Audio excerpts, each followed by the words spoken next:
சப்ஜெக்ட்டும் maths subject மாதிரி இல்லை. Maths notes எடுக்கிறீங்க அப்படின்னா மேக்ஸிமம் ஒரு பேஜுக்கு ஒரு பெரிய சம் இல்லைன்னா ஒரு 2-3 சம் எழுதுவோம். கரெக்டா? இப்படி எழுதும் போது எல்லாரும் என்ன நினைக்கிறோம்னா மேக்ஸ் சம் அப்படின்னா கொஸ்டின் இருக்கும், ஃபார்முலா இருக்கும், சப்ஸ்டியூட் பண்றோம், ஆன்சர் வந்துடும் அப்படின்னு நினைப்போம்.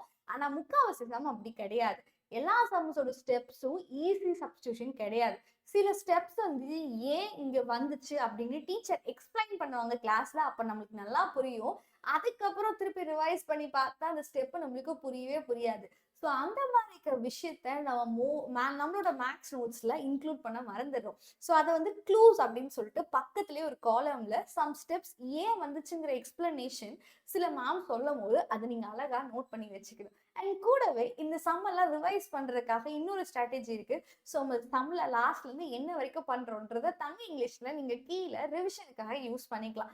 இந்த மாதிரி யூஸ் பண்ணீங்க அப்படின்னா மேக்ஸ் நோட்ஸ் பார்க்க அழகா இருக்கும். அண்ட் அது உங்களுக்கு எக்ஸாம் டைம்ல ரொம்பவே யூஸ்ஃபுல்லா இருக்கும். ஸோ இந்த ஒரு ஷார்ட் பிடிச்சிருக்கு அப்படின்னா மறக்காம இந்த ஒரு ஷார்ட்டை லைக் பண்ணிருங்க, ஷேர் பண்ணிட்டு அண்ட் கூடவே நம்ம சேனலையும் சப்ஸ்கிரைப் பண்ணிக்கோங்க.